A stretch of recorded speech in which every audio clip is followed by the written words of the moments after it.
الان میخوام دامن پیلیدار رو بگم. اول یه نکته که هست خیلی مهمه اینه که شما باید بدونید دامن پیلیدار دو دسته داریم. ما پیلی دو قلو داریم، پیلی یک طرفه داریم. ببین به این میگن پیلی دو قلو. یه قل به این سمته، یک قل هم این سمته. این پیلی دو قلوه، به این معناست پیلی دو قلو، به این شکل.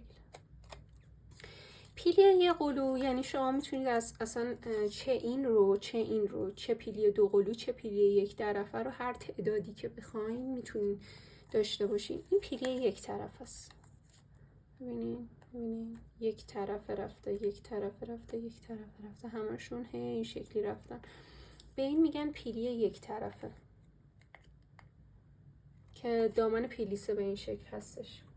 حالا شما میتونید فقط یه دونه بذارید، میتونید 3 تا بذارید، میتونید 4 تا بذارید، هر چند تایی که میخواید. خب برای کشیدن دامن پیلیدار الگوش به چه روال هست چی کار میکنیم؟ الگوی دامن اولیه رو دارم که تو الگوهای ویدیوهای قبلی توضیح دادم. این دامن اولیه همه، این CF هم. من خواستم یک پیلی یک قلو که گفتم یک طرف هست، یه قل داره، پیلی یه قلو یک طرفه رو خواستم اینجا بندازم که حدودا میفته روی خط زانو. خب میام چی کار میکنم؟ این پنس خودم رو که داشتم در جلو اینو امتداد میدم یه خط رو قیچی میکنم. بعدش که خط رو قیچی کردم میام 12 سانت کاغذ، 12 سانت میذارم وسط این چسب، میزنم متصل میکنم. پیلی یک طرفه 12 سانت 12 سانت. چرا 12 سانت؟ میتونه کمتر باشه؟ بله میتونه کمتر باشه. میتونه بیشتر باشه؟ بله میتونه بیشتر باشه. ولی استانداردش که خوشگل بخواد وایسه 12 سانت میتونه کمتر هم باشه، ولی یه دی پایینتر دیگه نباید باشه. این چرا 12 سانت؟ 6 سانتش اینجا، 6 سانتش اینجا، که این در مجموع 12 سانت تا میشه. خب یه پیلی دیگه دارم که پیلی دو قلو هست، میخوام جلوی لباسم بیفته. اینو چه کار میکنم؟ این پیلی دو قلو هست. خب میام چه کار میکنم؟ میام این خط CF همو یه 12 سانتی متر کاغذ بهش اضافه میکنم.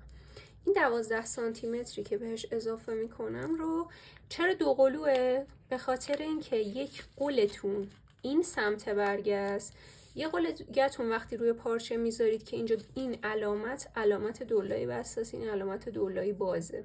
خب دولایی بسته دولایی باز به چه معناست؟ ببینید مثلا این پارچه است، این به معنای دولای باز.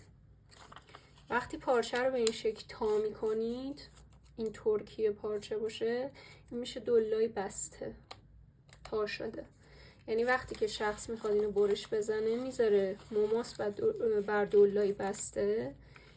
این الگو رو طراحی کرده، این دولای بسته پارچه است، سر تا سر بلندتر. حالا من کوچیک خواستم مفهومش رو بگم.